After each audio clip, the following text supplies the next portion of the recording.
13 horas 27 minutos. Hoje aqui no nosso Tarde Nacional, nós vamos ouvir agora uma entrevista que eu gravei com o Dr. Clay Brits, que é pediatra e neuropediatra, a respeito de um assunto que tem tomado conta aí nas redes sociais, o desafio do desodorante. Vamos acompanhar, eu peço que você preste bastante atenção porque está muito interessante. Uma menina de 7 anos de idade morreu após inalar grande quantidade de desodorante do tipo aerosol. Ela fez isso imitando um vídeo que circula na internet que espalha o chamado desafio do desodorante. Essa tragédia ocorreu em São Bernardo do Campo, São Paulo. Ela chegou a ser levada para uma unidade de pronto-socorro, mas infelizmente ela teve uma parada cardíaca e acabou morrendo. Então, os parentes estão fazendo uma campanha nas redes sociais de alerta, né, para alertar as famílias sobre o perigo das crianças, adolescentes, de repetirem essas ações que são divulgadas na internet. Então, nós convidamos para conversar sobre isso com o Dr. Clay Brits, que é médico pediatra e neuropediatra, pesquisador e doutorando do Laboratório de Dificuldade e Distúrbios de Aprendizagem e Transtornos de Atenção da Unicamp. Além disso, o Dr. Clay é professor do curso de pós-graduação de Neuropsicologia aplicada à Neurologia Infantil na Unicamp. E é também membro do Departamento de Neurologia da Sociedade Paranaense de Pediatria. Dr. Clay, é um prazer tê-lo conosco. Olá, tudo bem? É um prazer imenso estar aqui junto com vocês na Rádio Nacional e um assunto tão importante, né? Pois é, triste, né? Mas que a gente tem que usar mais uma vez uma tragédia como um alerta, né, doutor? Porque é muito comum criança pequena e mesmo adolescente sair imitando coisas que vêm por aí ou que alguém diz que é interessante ou que desafia. Aposto que você não consegue, né? É muito comum esse tipo de atitude, não é?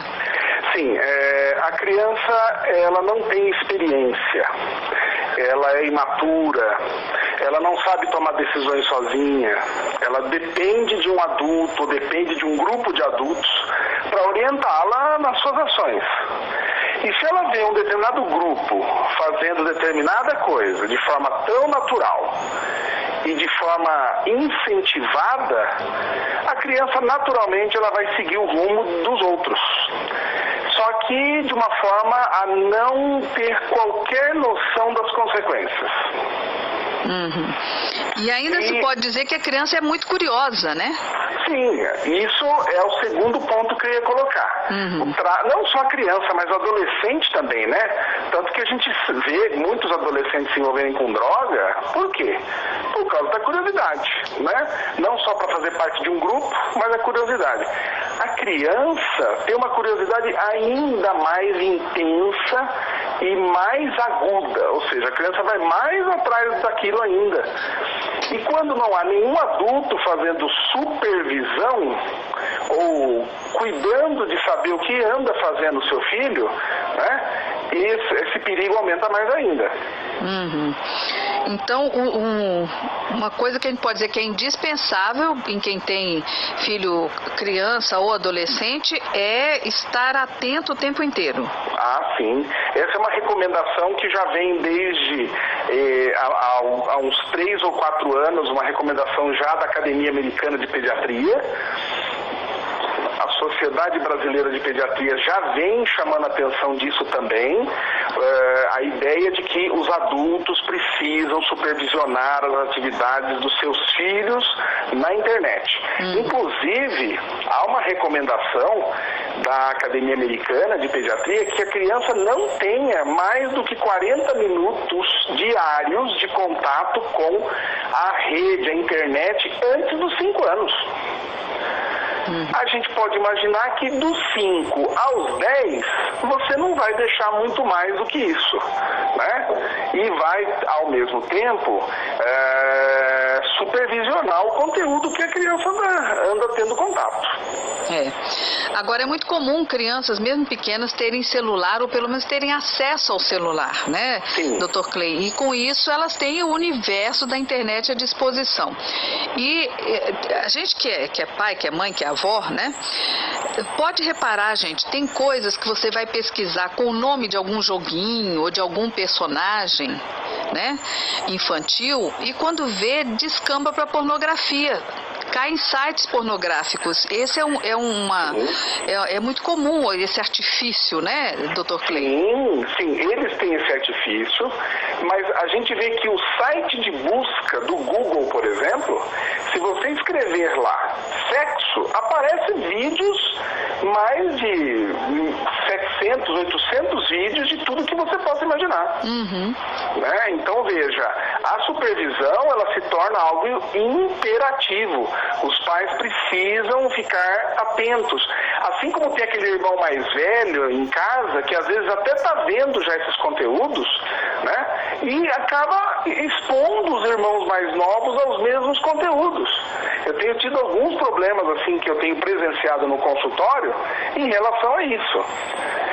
Nós estamos falando aqui, vamos dizer, de um assunto delicado como sexo para algumas idades. Imagine um desafio onde uma criança de menos de 8, 9 anos não tem mínima noção dos perigos, é imposto um desafio e ela acaba entrando nessa história sem qualquer tipo de alerta, qualquer tipo de cuidado, né?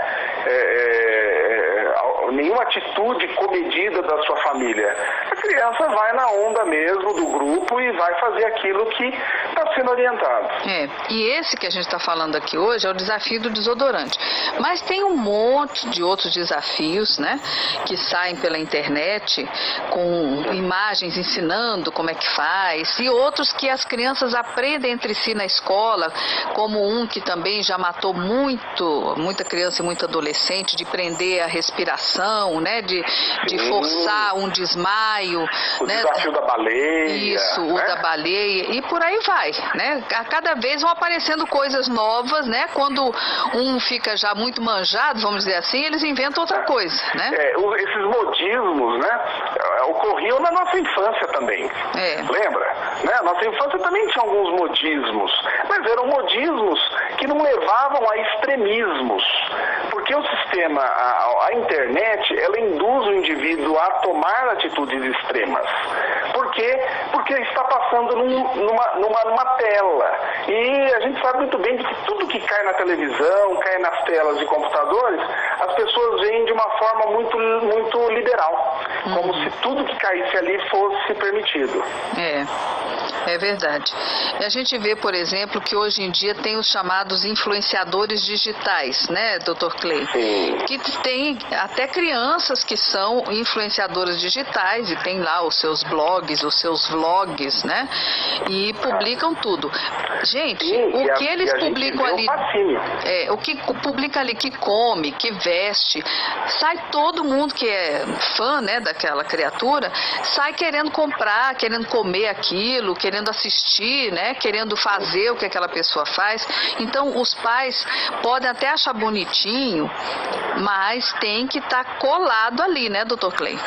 Porque esses personagens que vão aparecendo nas redes, né, que tem às vezes até a mesma idade do adolescente ou da criança que está sendo influenciada, eles estão ali fazendo um trabalho no mínimo, um trabalho voltado à sua carreira, com assuntos da idade, mas os pais precisam estar atentos, porque até determinadas linguagens inadequadas que a gente vê também nesses vídeos. Então a importância da presença da família, a gente insiste muito nisso. O nosso trabalho, por exemplo, na Neurosaber, né, o meu trabalho dentro do consultório, a gente insiste muito nisso. A família não pode deixar livre, a Deus dará, os seus filhos sendo influenciados por quaisquer pessoas, inclusive pessoas que são da rede, que muitas vezes falam de assuntos sem ter qualquer noção de desenvolvimento infantil. Tem situações e tem palavras que uma criança não tem maturidade em ouvir em determinada idade. Agora, um problema que a gente vê também é que, às vezes, essas crianças, até pequenas, acabam sabendo mais sobre informática, sobre acesso à internet, do que os pais, né? Isso e aí, verdade. o pai, a mãe, a avó, fala assim, mas eu não entendo nada disso, como é que eu vou controlar? O que o senhor orienta em relação a isso? Então, assim, o primeiro passo senta com o seu filho e vê ele manipulando o aparelho. Ele não sabe manipular muito bem, melhor do que você, adulto?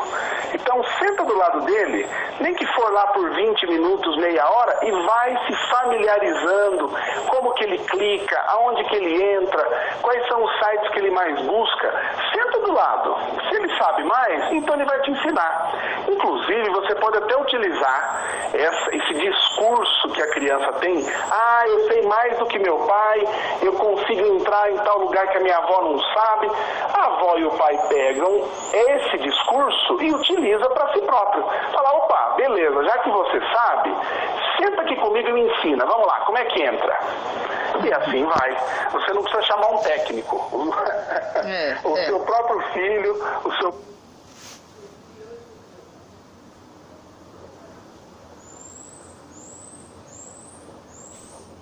bons técnicos para te ensinar. E você faz isso de uma forma assim, sem qualquer intenção, né?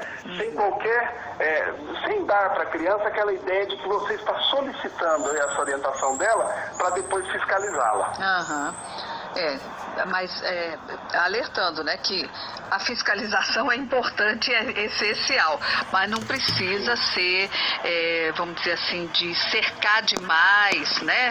E nem precisa dizer que está vigiando, né?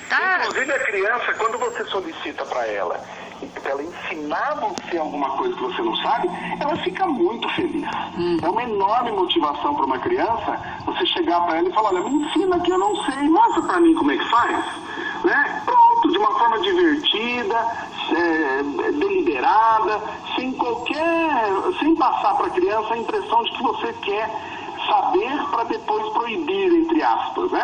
Então, você vai utilizar o próprio conhecimento da criança para atingir os mais variados sites que ela entra, para ver, inclusive, aonde ela anda entrando, né? É verdade. E depois, você, se tem alguma dificuldade maior ali de aprender, de acessar, a minha orientação, porque eu já fiz e faço até no trabalho, quando você começa lá, tem treinamento, né, para ensinar você a mexer com uma ferramenta nova que você não conhece. Você vai lá, pega um bloquinho e anota o passo a passo, né? Eu faço isso. Primeiro, entro em tal lugar, daí 2, clica no botão tal, né? E por aí vai. Perfeito. Depois você treina sozinho, né? Isso até aprender. Aí é fácil. A internet, ela foi criada para facilitar a vida da gente. Né? O computador, o celular. Por isso que as crianças dominam essas tecnologias. Primeiro porque elas surgiram junto com essas crianças na mesma geração. Mas segundo, porque a internet ela já foi feita para facilitar. Cada clique você entra num universo diferente. Você não precisa construir aquele universo. A internet já foi feita para ser mais fácil para você acessar todos os campos e todos os conhecimentos. Então, para o adulto, o avô, o tio, o pai, que acha que é tão difícil assim, não, está se enganando. É fácil você saber, você conhecer aonde o seu filho anda na web. E aí tem também, a própria web tem o acesso aos bloqueios que os pais podem fazer, né? Que também ajudam, né? Essa é uma outra dica interessante. Você pode fazer bloqueios assim, sem que a criança saiba. E tem situações que é interessante mostrar para a criança, ó, eu vou bloquear porque esse tipo de conteúdo não é para a tua idade. Né? Eu tenho tido, como eu tenho muito contato com os pais pelo WhatsApp, né? Eu converso muito com os meus pacientes. Uma das coisas que eu tenho orientado para ele é o seguinte: não minta para o seu filho. Abre o jogo, fala, ó, esse conteúdo aqui não é para você. Você não vai acessar e eu não vou permitir. Acabou. Né? Da mesma forma que a gente fala assim, ó, quero que você volte mais cedo para casa, para o adolescente. Você não vai estabelecer um horário, né? Você não vai decretar o horário de chegar dele. Se ele não obedecer, ele não sai no outro dia. né? Ou não sai no outro final de semana. A mesma coisa a internet. Então você tem que estabelecer determinados limites, determinados parâmetros em toda e qualquer atividade que seu filho entre ou acesse. Inclusive ver quem são os amigos, né, que ele tem pela internet. O tipo de pessoa que tem conversado com ele, né, o tipo de conversa, a linguagem, os termos, o tipo de desejo, de intenção que esse amiguinho, entre aspas, está tendo com o seu filho, né? É muito importante ter contato com isso de forma aprofundada. E se descobrir alguma coisa imprópria nessas amizades, nessas conversas, qual a atitude, Dr. Clay? Primeiro, diálogo. Não tire ele disso de uma forma abrupta, súbita e como se quisesse estar dando um castigo para ele. Não. Senta e conversa. Olha, esse teu amigo eu não aprovo ele porque ele é assim, ele fala dessa forma e esse sinal está mostrando para mim que ele não é legal. Não vai ser um bom amigo para você, ele vai te prejudicar. Diálogo. O primeiro passo é o diálogo. Se você tiver um diálogo aberto, pontes abertas com seu filho, né? Você pode ter certeza que ele vai te ouvir. Proibições abruptas aumenta a curiosidade, a criança vai querer voltar, o adolescente vai querer continuar com aquilo. Então, isso não funciona. Muito bem. E precisando, peça ajuda, né, Dr. Clay? Sim, ajuda profissional de um psicólogo, ajuda profissional de um neuropediatra, de um psiquiatra. Eu acho que esses profissionais hoje, essas especialidades médicas e não médicas, elas estão cada vez mais se aprofundando nesse universo, com pesquisas, com testes, com a produção de conteúdos que têm sido feitos por consensos internacionais e colocado a gente a par daquilo que é seguro e o que não é seguro. Colocando sempre para a criança que você está tomando essa atitude não para proibi-la, mas para trazer segurança. E porque a ama, né?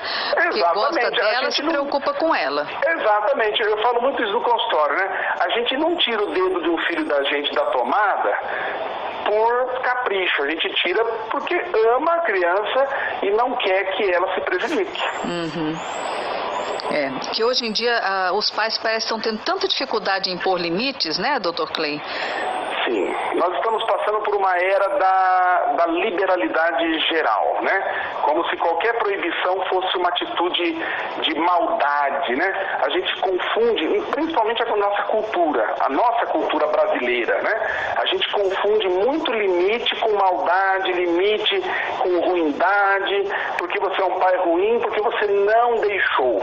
Não, explique para o seu filho por que você não deixou. Você não deixou por esse argumento, esse motivo e pronto.